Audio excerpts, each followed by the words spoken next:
one of the opportunities that I had in my education was I studied Islamic political thought at American University in Cairo in Egypt in 1984 and 1985. Now, I only lived in Egypt for a little over 5 months and traveled extensively in the region at the time. And some of the things that I learned was that Islam never had a reformation. And because Islam did not have a reformation, and because the Quran already saw government and religion as one cohesive or holistic unit, they had some issues that they have to resolve in the modern era. And some of these issues get resolved as attempts to reform their own governments, and some of these issues get resolved as Islamo-fascist terrorism. And by not calling it what it is, we are engaging in a form of verbal unilateral disarmament in the face of evil. This is not only dangerous, it is stupid. Yeah. Now, the Islamic worldview can sometimes be summed up as Dar al-Islam wala Dar al-Harb, or the world or sphere of Islam or peace versus the world or sphere of conflict or infidels. This can be seen as your own internal struggle for jihad in your own heart between good and evil, or you can externalize it and use that then to justify homicide bombings and other forms of terrorism. If we disarm ourselves by not calling things as they are, we are not going to win this war. Now, regarding the treatment of enemy combatants, the Geneva Convention actually anticipates this. They actually have rules for people who have signed the Geneva Convention, soldiers that are operating under the Geneva Convention, as well as guerrillas, as well as terrorists. And these terrorists do not deserve Geneva Convention protection. Time.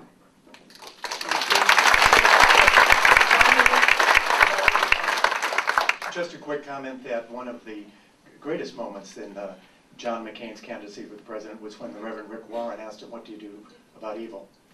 And he said, "You confront it, you destroy it." And I remember the same question went to Senator Barack Obama, and he spoke about getting to understand the other person. kind of like what Congresswoman Barbara Boxer wanted to do what Saddam Hussein during the Pause for Peace grant. So I just put that forward. There is a right and a wrong. Taking that question to the issue of today, there are good people, we all know this, of Muslim, who are Muslims. They're good people, and they are as angry as anyone at the way that their religion has been hijacked and corrupted by those that we've spoken to. Thank you. And Mr. DeVore, 1 minute. I think this is a key area that we can go after Barbara Boxer and her allies in Congress, because they are so dramatically wrong on this issue, and the American people are with us on this issue. Now, when it comes to, for example, Guantanamo Bay, which the President promised would be closed within a year of his taking office, which of course we see it's still open, because we need it. We need it. And one of the reasons why we need it is because we have these lovely groups like the American Civil Liberties Union that will sue as soon as an enemy combatant sets foot on American soil. One of the reasons why Guantanamo Bay is a convenient location. Kind of keeps the ACLU people down. So I think it's very, very important, again, that we understand that there are rules that have been set out for this in the Geneva Convention codes.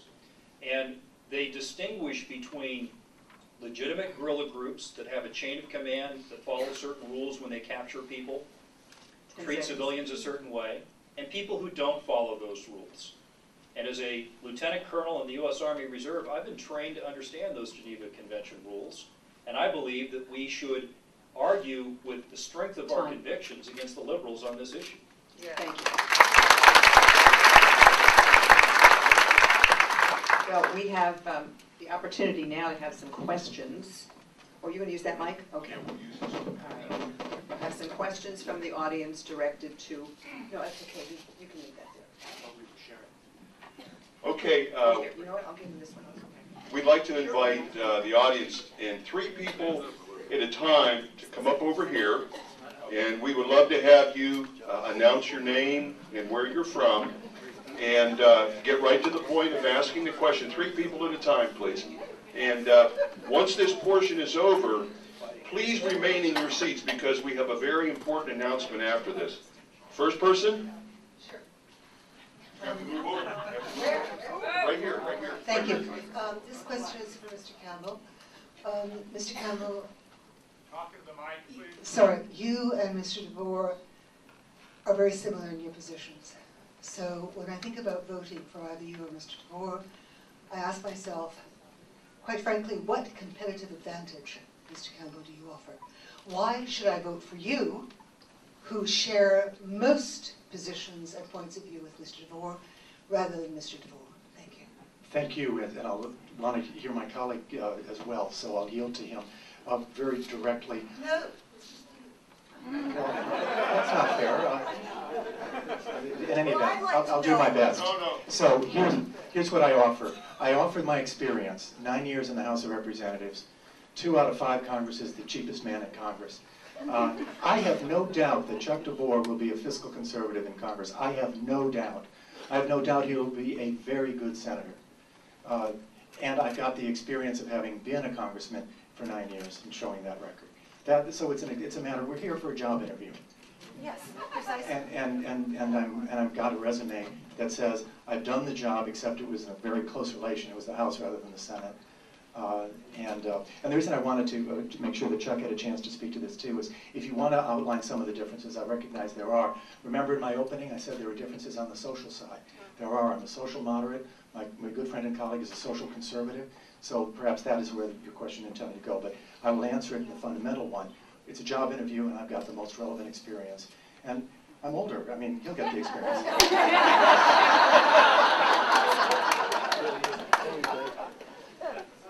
Well, I'd say that I'm more energetic.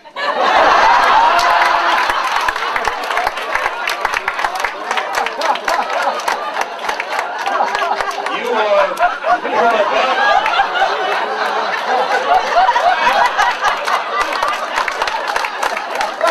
This is about my 310th campaign event since declaring. Some people call me the Energizer Bunny, and I don't mind that comment at all. We have raised some $1.8 million from somewhere north of 23,000 individual contributions. We're using Al Gore's invention against Al Gore's friends. Isn't that cool? And I think that in 2010, we need vigorous defense of liberty and of our principles. Yes. And ladies and gentlemen, yes, there are a few differences. I have great respect and admiration for Tom Campbell and the fact that he has actually cracked open that Constitution of his. In fact, if you look at it, you'll see it has dog-eared pages, which is how mine will look in about another 15 years. But there are some distinctions. There are some distinctions. I am pro-life. Tom Campbell is not. I'm not in favor of same-sex marriage. He is. But here's another important distinction.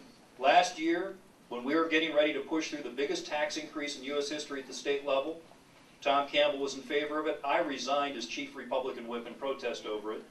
And Tom Campbell proposed a temporary 32-cent a gallon gas tax increase on what is already the highest gas tax in America.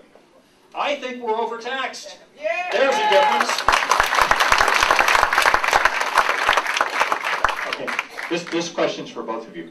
Suppose you're in the United States Senate with 45 to 50 other Republican senators, and would you be willing to support a filibuster in order not to fund Obamacare as a practical way of starving or defunding Obamacare? Yes.